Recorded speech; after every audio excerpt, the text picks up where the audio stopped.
स्वागत है आपका कौन बनेगा राष्ट्रपति में। मैं अभिसार शर्मा और राष्ट्रपति चुनाव की पल पल की जानकारी हमारे इस खास शो में। सबसे पहले जो ताजा खबर आ रही है, राजनाथ सिंह ने आडवाणी और मुरली मनोहर जोशी से मुलाकात की है। 2 दिन पहले ही शत्रुघ्न सिन्हा ने राष्ट्रपति पद के लिए आडवाणी का नाम सुझाया था। तो सवाल ये कि क्या राजनाथ सिंह की ये मुलाकात इन दोनों पार्टी के नेताओं से, जो कि मार्गदर्शक मंडल का हिस्सा हैं, क्या उसकी वजह यह बताई जा रही है। तो पहले शत्रुघ्न सिन्हा का खुलकर उनका नाम लेना और अब राजनाथ सिंह का मुरली मनोहर जोशी से मुलाकात करना और आडवाणी से। यहां जो आप तस्वीर देख रहे हैं, यहां पर राजनाथ सिंह मुरली मनोहर जोशी से मुलाकात करने उनके निवास स्थान पहुंचे हैं। यह है काफिला गृह मंत्री राजनाथ सिंह का। तो आज से सरकार ने आम सहमति बनाने के लिए विपक्षी पार्टियों से बातचीत शुरू कर दी है। राजनाथ सिंह और वेंकैया नायडू सोनिया गांधी से मिले, सीताराम येचुरी से उन्होंने मुलाकात की। बैठक लंबी चली लेकिन लगभग बेनतीजा रही। क्यों, आइए देखते हैं रिपोर्ट। धनाधन आगे बढ़ता गाड़ियों का काफिला। राष्ट्रपति चुनाव की रेस में अकेले दौड़ने के लिए निकला है ये काफिला। गाड़ियां बढ़ती रही, साथ साथ सिक्योरिटी गार्ड्स चलते रहे। सफेद रंग की इस गाड़ी में सरकार के 2 बेहद खास नुमाइंदे बैठे थे, राजनाथ सिंह और वेंकैया नायडू। गाड़ियों का ये काफिला कांग्रेस अध्यक्ष सोनिया गांधी के निवास स्थान 10 जनपथ रोड पर जाकर रुका। गृह मंत्री राजनाथ सिंह और शहरी विकास मंत्री वेंकैया नायडू ने राष्ट्रपति चुनाव में आम सहमति बनाने के लिए कांग्रेस अध्यक्ष सोनिया गांधी से मुलाकात की। उस मुलाकात की तस्वीरें तो नहीं सामने आई, लेकिन राष्ट्रपति चुनाव से जुड़ी एक अहम खबर जरूर आई, जो बैठक में मौजूद कांग्रेस के बड़े नेता गुलाम नबी आजाद खुद आपको बता रहे हैं।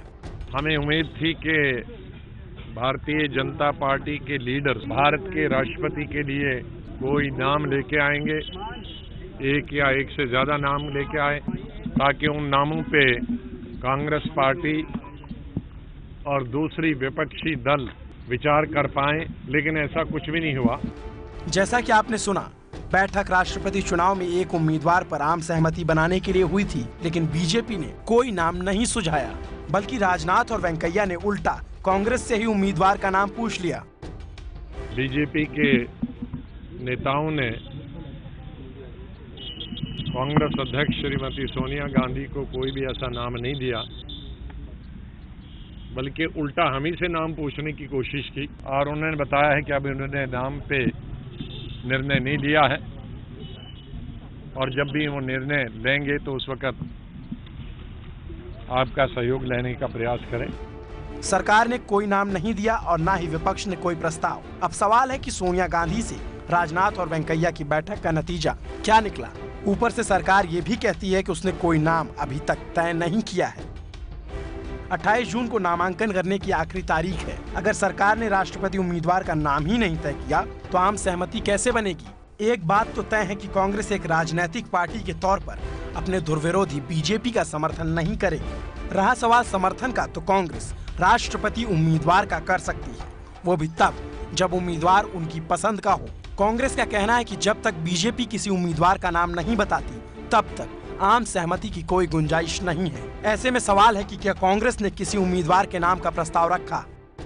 हमने कोई नाम सजेस्ट नहीं किया। हम तो अपेक्षा करते थे कि सरकार कोई नाम देगी, क्योंकि सरकार मिलने आई थी, सरकार कंसल्ट करने आई थी, सरकार सहयोग मांगने आई थी, लेकिन नाम के बगैर सहयोग किसको दें। सहयोग तो नाम को दिया जाता है, पार्टी को तो सहयोग दिया नहीं जा सकता। ये तो सब जानते हैं कि बीजेपी को तो कांग्रेस का सहयोग या विपक्ष का सहयोग नहीं मिल सकता। अगर सहयोग की बात हो सकती है, चर्चा हो सकती है, विचार हो सकता है, तो व्यक्ति पर विचार हो सकता है ना, तो व्यक्ति का नाम तो आया नहीं। कांग्रेस के बड़े नेताओं के बयान सुनने के बाद से एक बात तो साफ है कि जब तक बीजेपी अपनी तरफ से किसी उम्मीदवार का नाम लेकर नहीं आती, तब तक कांग्रेस या कहें समूचा विपक्ष अपने पत्ते कतई नहीं खोलने वाला है। अब तो विरोधी नेता ये भी कहने लगे हैं कि राष्ट्रपति चुनाव को लेकर बीजेपी ने देर कर दी है। The government has started rather late in the day. At least my own personal experience for the last 4-5 elections tells me that this process of consultation should have begun much earlier. But that's up to the government. I mean, they've started the consultation. Let's see what is their proposal. We have no idea so far. CPM महासचिव सीताराम येचुरी के इस बयान के कुछ देर बाद ही राजनाथ सिंह और वेंकैया नायडू राष्ट्रपति चुनाव के सिलसिले में उनसे मिलने सीपीएम ऑफिस पहुंचे। मुलाकात थोड़ी देर चली।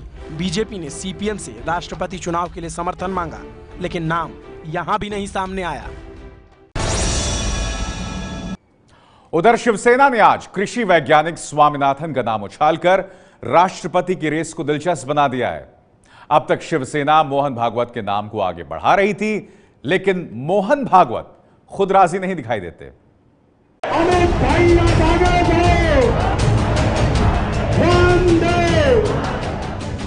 बीजेपी अध्यक्ष अमित शाह मुंबई पहुंचे तो पार्टी कार्यकर्ताओं ने शानदार स्वागत किया। अपने राष्ट्रीय अध्यक्ष अमित भाई शाह मुंबई में 3 दिनों के प्रवास पर आज यहाँ मुंबई पहुंचे। जिस वक्त अमित शाह मुंबई में अपने समर्थकों से मिलकर उन्हें राजनीति के दाव समझा रहे थे, उसी वक्त सहयोगी शिवसेना ने राष्ट्रपति चुनाव का नया दाव चल दिया। कल तक शिवसेना की ओर से आरएसएस प्रमुख मोहन भागवत राष्ट्रपति के उम्मीदवार थे, लेकिन आज शिवसेना ने एमएस स्वामीनाथन का नाम आगे कर दिया। मैं मानता हूं पूरे देश के लिए, किसानों के लिए स्वामीनाथन जी का नाम मैंने आगे किया है और देश की एक प्रतिमा जो मैं चाहता हूं, मेरे पिताजी कहा करते थे कि ये देश मेरा हिंदू राष्ट्र है और इसलिए हमारी पहली पसंद जो है वो मोहन जी की है।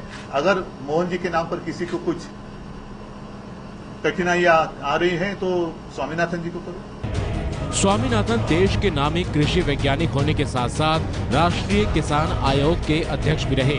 उनके बारे में और जानने से पहले शिवसेना के इस दाव को समझना जरूरी है। शिवसेना एनडीए में होने के बाद भी कई बार राष्ट्रपति चुनाव को लेकर बीजेपी के खिलाफ लाइन लेती रही है। पहले भी वो प्रतिभा पाटिल और प्रणब मुखर्जी को वोट कर चुकी है। इस बार उसने राष्ट्रपति पद की उम्मीदवारी के लिए मोहन भागवत का नाम आगे किया था, जो खुद अपनी उम्मीदवारी नकार चुके हैं। शिवसेना के पैतरे को देखते हुए बीजेपी अध्यक्ष अमित शाह उद्धव ठाकरे से मिलने वाले हैं। परसों यानी मुंबई दौरे के आखिरी दिन मातोश्री में उद्धव और अमित शाह की मुलाकात तय है। माना जा रहा है कि इस मीटिंग में उद्धव की ओर से पहले मोहन भागवत और फिर स्वामीनाथन का नाम पेश किया जाएगा। दो बड़े पार्टी के चीफ एक दूसरे से मिलेंगे, जो एनडीए के घटक दल भी है, और उससे पहले भी दिल्ली में जब एनडीए की मीटिंग हुई थी तो उद्धव जी और अमित शाह जी एक दूसरे से मिले थे, बातचीत हुई थी। मातोश्री में जाकर उद्धव जी से बातचीत करेंगे। चुनाव के लिए ये आ रहे हैं क्या? अब दोनों में एजेंडा क्या है, दो नेता ही बता सकते हैं। शिवसेना कहने के लिए तो बीजेपी के सहयोगी है, लेकिन महाराष्ट्र से लेकर दिल्ली तक दोनों की पटरी नहीं बैठ रही। विधानसभा चुनाव भी दोनों ने अलग लड़ा था और हाल ही में हुए नगर निगम के चुनाव में भी दोनों दल अलग अलग लड़े थे। अभी किसान आंदोलन को लेकर भी शिवसेना ने सरकार में रहते हुए बीजेपी के खिलाफ लाइन ली। इस वक्त देश में किसान आंदोलन का माहौल है और स्वामीनाथन किसान सुधार के लिए जाने जाते हैं। हालांकि स्वामीनाथन ने किसान सुधार के लिए जो सुझाव दिए थे, केंद्र सरकार ने उन सुझावों को नकार दिया था। 91 साल के स्वामीनाथन चेन्नई के रहने वाले हैं। कृषि मंत्रालय के प्रधान सचिव रह चुके हैं। कृषि अनुसंधान केंद्र के महानिदेशक भी रह चुके हैं। दर्जन भर से ज्यादा अवार्ड उन्हें मिल चुके हैं। स्वामीनाथन को देश में हरित क्रांति का जनक भी कहा जाता है। किसान आंदोलन के माहौल में शिवसेना ने स्वामीनाथन का नाम आगे करके अपनी ओर से नया दाव चलने की कोशिश की है। वैसे भले ही अभी राष्ट्रपति पद के लिए बीजेपी की ओर से किसी का नाम सामने नहीं आया है, लेकिन बीजेपी ने अपनी ओर से कोई नाम तय नहीं किया होगा, ऐसा सोचना भी गलत है। अब देखते जाइए बीजेपी को हमेशा गच्चा देने वाली शिवसेना इस बार क्या करती है। ये है एबीपी न्यूज़, आपको रखे आगे।